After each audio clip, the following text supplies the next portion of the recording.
Your thoughts on, I guess, Christian and his extension, and obviously a guy who very much seemed to deserve it after last year? Yeah, I mean, every year he's been in the league, seems like he's been the same guy since he's walked in the building. He's the same guy every day on and off the field, and I'm pumped to have him here for a long time. Is, for our Brandon Ayuk and Trent Williams the only guys not here? Yes. Yeah. Were reasons given by either of those two as to why they're not here? Trent's daughter's graduating today, should be here tomorrow, NBA contract stuff. Do you expect Christian, is he here right now? Yeah, Christian's here. And he'll participate tomorrow, or? We didn't have him do anything today. He was out there working out, but we didn't put him in any reps, and I doubt we do tomorrow too. I mean, obviously, you don't deal with all the negotiating stuff, but when it's players of this high profile, do you take a peek in there? Do you know, are you at all kind of monitoring these things?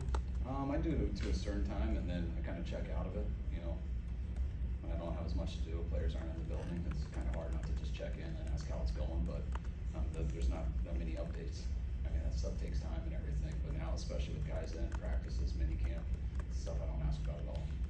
Kyle, up to this point, when we've asked you about Brandon, you said it's voluntary, and in similar situations the last 4 years, people in contract situations have been here for a mandatory minicamp.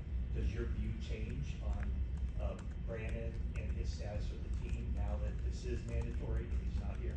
No, to me, it doesn't change at all. I mean, you find out when guys are in those situations whether they come or not, and some guys come because they want to avoid a fine, and some don't. But regardless, it doesn't change anything. Those guys have come. It's not like we know what the process is, we know what the business part is, and that's just how they decide how they want to handle this week. So where's DeAndre today? He's out there. Yeah, we just kept him out of practice. Kept him out of practice. Yeah, there's a couple guys we kept out. Just they've been here for a little bit and tightness and stuff. Why is Ricky wearing the blue non-contact jersey? Just like to single him out so you guys can find him. I figured, yeah. Just No, first round anytime. pick status. Yeah, I get a little soreness from a couple weeks ago, and when it's like that, we still want him in there, but it allows guys to avoid it as much as possible. He's been prolific in the practices that we've watched. I mean, what is your early assessment on how he's doing? I mean, I wouldn't say prolific, but maybe I don't understand that word very well. You made a lot of catches. Yeah, he's doing a good job. I mean, he's got really good hands, so he always catches it. If he red, he's gonna have a drop. We're giving him a lot of reps, he's getting a lot of different routes, trying all the positions, and we've been really impressed with how he started off. How do you see Logan Thomas fitting into this tight end group, and what do you expect from him? I really wanted to just up the competition there with the group and get a guy in there who's had success in this league in the run and pass game. He's been on a few teams and done it before. You know, we like our group and there's some competition there, but having the opportunity at this point in the season to be able to add a veteran like Logan with his skill set and be able to get him in here to come compete and being ready for it was something we were kind of pumped to pull off at this time. And we're just gonna have him watch this week because he just got here today, and we'll give him a chance to come into training camp and compete with those guys. Is Longtooth expect to be ready for? Yeah, he should be ready around camp. Any setbacks? No, there hasn't been. There haven't. Has not. Okay. Yeah. We haven't talked to you since Jawan signed his contract. What does it mean to have him back out there and know that you have him here for the next couple of years? I mean, you guys, I think everyone knows how much we love Jawan, just his style of play, just his personality, him in the building, and the way he plays on the field is just an example of everything you want. So he's been great for us here so far, and pumped that he's going to be around here a little longer. Oh, you got the 3 veteran wideouts. You drafted one in the first round, drafted another one later. Maybe lost a couple blocking tight ends. Is it possible that you're looking maybe to go more 3 wides? No, I don't think we have changed of philosophy on anything. You just need 5 receivers and you usually keep 6. You know, sometimes you can keep 5 and keep 3 on practice squad. So that's kind of how the numbers work out. And we had a couple guys who had been here for a while that we lost in free agency, and you got to replace those guys. It won't be easy with Charlie and Dwelly, but we do have a group who've been here. That's also why, we anticipated that could happen. That's why you invest in guys like Latu and Braden the year before, and hope that they get work so they're ready to take over that role. And that was tough on Latu missing that whole year, but Braden got a lot of work because of it, and gives him a better chance now to try to go in that spot with the guys he's going against. What are you learning with the new kickoff rule in terms of, do you have any theories on, is a different skill set as a returner gonna work? You mentioned Victor Ball today. Where are you at on that? I'm not sure totally on the returner. They're also different. It's not like, the styles of kicks used to be the same. You wanted hang time as far as you could go. But now, are you getting that? Are you getting squib kicks? Are they bouncing? Do you want a shortstop who can just who can just get the ball off the ground clean? Do you want the typical guy who can just hit that seam? Do you want more of a punt returner who can be more in a dead stop and go side to side to find the crease? So if there was one style of kickoff, I think we could come up with that, but I think they're all gonna kind of be different. So I think it's gonna be all types of players. I do think when you eliminate the space and everything that it'll probably be more big guys and stuff up front on both sides.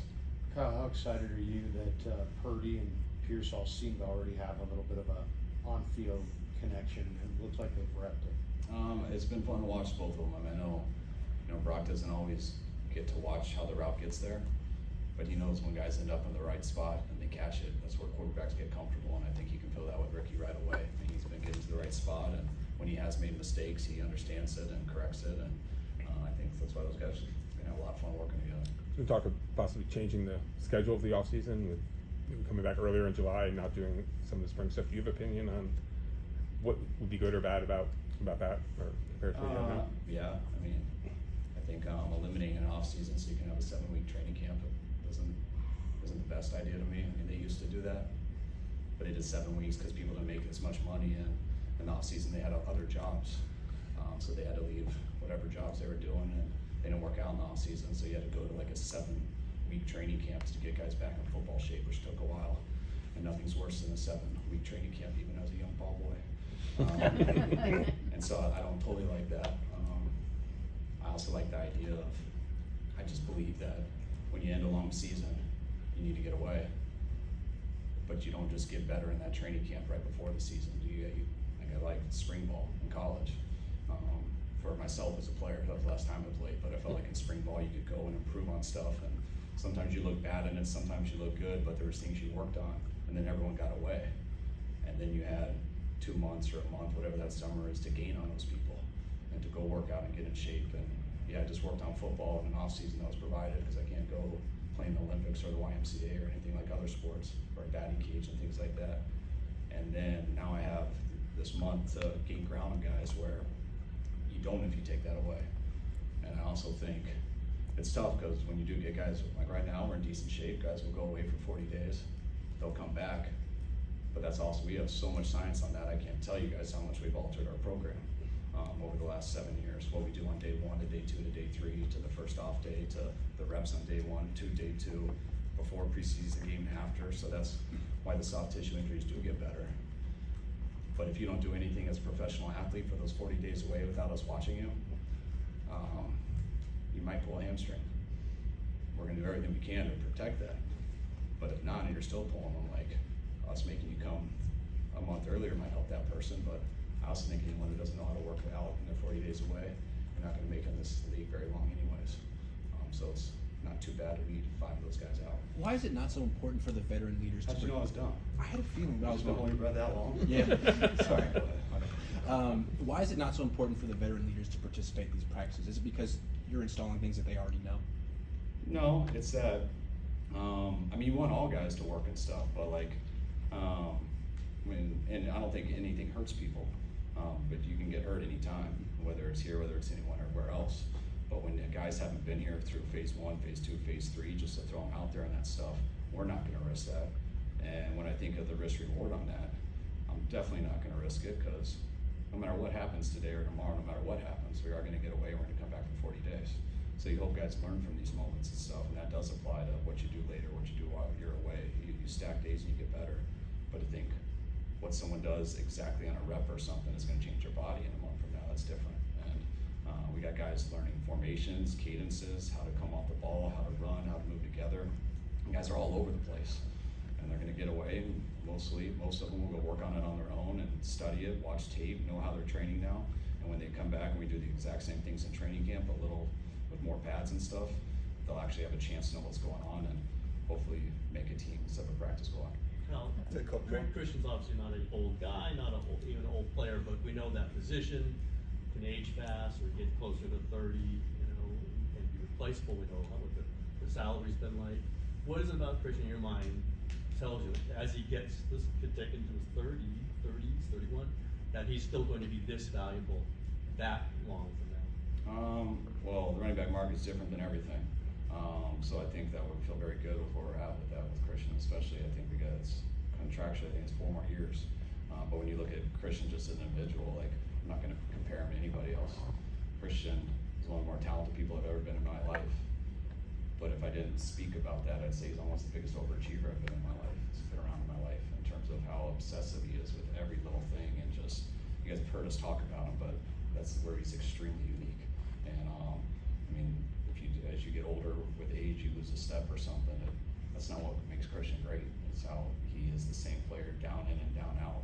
And yeah, it's great to have all the talent that he does have, and he takes care of his body as good as anyone. So you don't picture him losing any of that because of a number. But if that stuff does happen, Christian's always going to be a good football player until he decides not to be. And we're not really concerned with that at all with this type of personality. What do you think of the state? But how much does the front office come to you and say, we need this player, if we're gonna get him this contract, we need this player to be good for 3 more years? Or will it be 2 more years? Does it get that specific in conversations with you? I mean, just like reporters, everyone tries to get that specific, but only God knows that question. So you gotta evaluate everything, and you think of things, you think of your history, you think of the history of whatever numbers you wanna read, you think of how your roster is, where it's gonna be, and then you think of the individual, and then you try to figure it all out what's best. But there's not, like I like to say, we don't think in absolutes in anything we do. So, I mean, we're never gonna say, hey, we don't do this at this age, or we don't do this for this position. Each individual is unique, and I think Christian as much of that as anyone I've been around. What do you think of the Sure. state of the wide receiver market? It seems like it's exploding unlike any other position. Yeah, I mean, it happens. We've seen it with quarterbacks, you're seeing it right now with wideouts. It's happened with D linemen. So it's part of it. Charvarius was Take working some out on more, the. guys. Charvarius is working out on the sideline. Is he on the same time frame as George is to come back? Yeah, they both come back from the core surgery, I think. Yeah. They'll both be back in training camp. And then looking forward towards him, he's also set to be a free agent coming up. Is that something that you are emphasizing going forward, him and Diamador? Yes, definitely.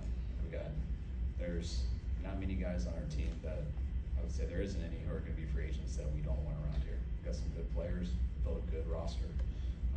You can't keep everybody around, but I mean, the guys that you're asking about, they're as much in our mind as anyone.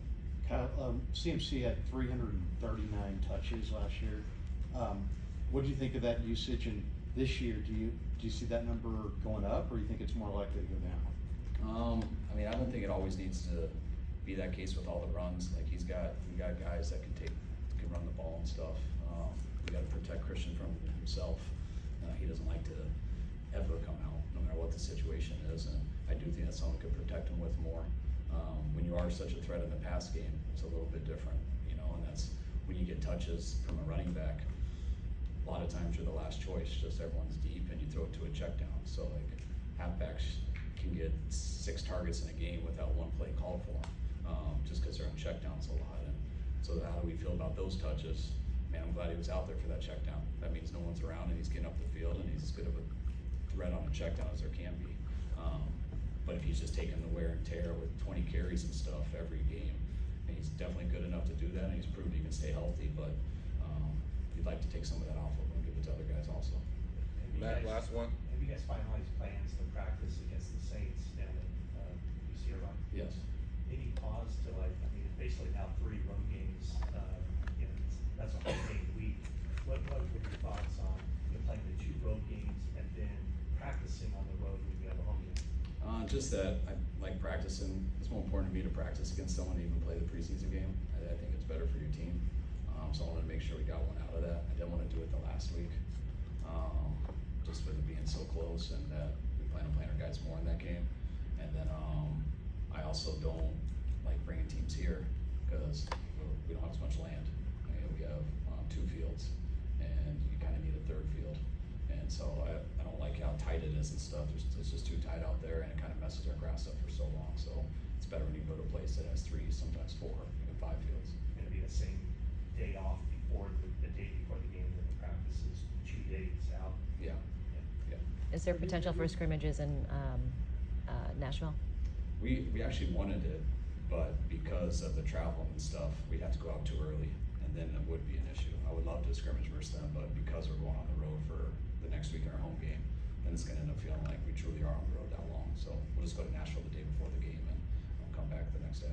Have you talked to Jed, asking to get his act together about the field situation? No, that's I better not say it. That's on that stuff. But I have an idea that nobody wants to hear. All right, guys. All right, guys. Thanks for the question.